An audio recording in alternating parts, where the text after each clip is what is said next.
অনেকে নামাজ পড়ার সময় দৌড়ে এসে রুকুর সময় এক তাকবীর দিয়ে রুকুতে চলে যায়। এখানে এক তাকবীর হবে নাকি দুই তাকবীর দিতে হবে? আগে হাত বাঁধতে হবে পরে রুকুতে যাবে?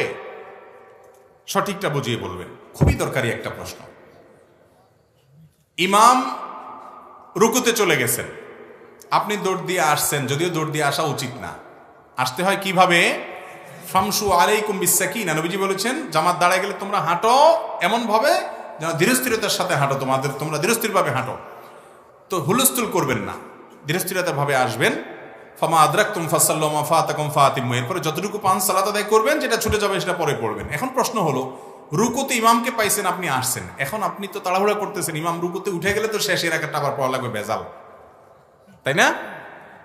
ওই ভেজাল থেকে বাঁচার জন্য মূলত হুলস্থুলটা হয়। যাই হোক, তো আপনি এসে যদি ইমামকে, বা আপনি রুকু ধরার নিয়ত করছেন, ভালো নিয়তি আছে ধরেন, তো আপনি সেক্ষেত্রে কি করবেন? তাকবীর কয়টা দিবেন? উত্তর হলো তাকবীর এখানে দুইটা। এক হলো তাকবীরে তাহরিমা আল্লাহু আকবার, আর একটা হলো রুকুর তাকবীর। দুইটা তাকবীর। তাকবীরে তাহরিমা যেটা, এটা দাঁড়ানো অবস্থায় দিতে হবে, না দিলে নামাজ হবে না। অনেক লোক আছেন এটা খেয়াল করেন না। আপনি আল্লাহু আকবার দাঁড়ানো অবস্থায় বলে এরপরে আপনি রুকুতে যান। তাকবীর যদি দুইটা না দিয়ে একটাও দেন, নামাজ হয়ে যাবে। কারণ দ্বিতীয় তাকবীর যেটা রুকুতে যাওয়ার সময় দিচ্ছেন, এটা ফরজ না, ওয়াজিব না। বুঝতে পেরেছেন কথা? ওইটা যদি ছুটেও যায় নামাজ হয়ে যাবে, কিন্তু প্রথম তাকবীরটা দাঁড়ায়া দিতে হবে, সেটা কি? ওয়াজিব, ফরজ। তাকবীরে তাহরিমা ফরজ। অতএব আল্লাহু আকবার এটা বলে এরপর আপনি রুকুতে চলে যান। দ্বিতীয় তাকবীর যদি নাও দেন রুকুতে আসবেন, নামাজ হয়ে যাবে। কিন্তু সুন্নাহ হলো আল্লাহু আকবার বলে তাকবীরে তাহরিমা বাঁধেন, এরপর আল্লাহু আকবার বলে রুকুতে যান।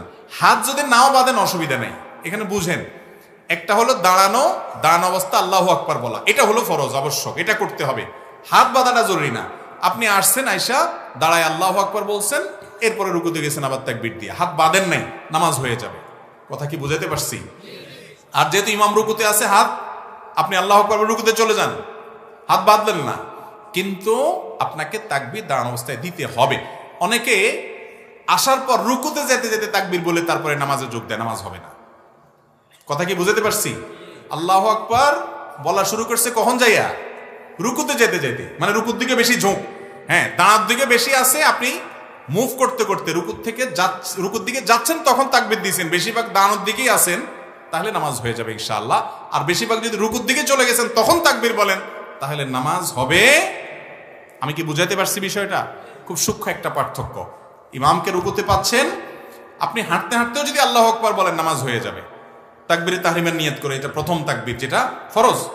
কিন্তু রুকুতে অর্ধেকের বেশি চলে গেছেন, রুকুর দিকে ঝুঁকে গিয়ে এরপর আল্লাহু আকবার বলতেছেন, নামাজ হবে না। তাড়াহুড়া করতে গিয়ে আমাদের অনেক ভাই ভুল করেন। অতএব তাকবীরে তাহরিমা দাঁড়ানো অবস্থায় দিয়ে দিবেন, প্রয়োজনে মুভ করতে করতে দিবেন, যাতে দাঁড়ানো অবস্থা আল্লাহু আকবার বলা হয়ে যায়। এরপর রুকুতে চলে যান, তাও ভালো, দেরি করেন না।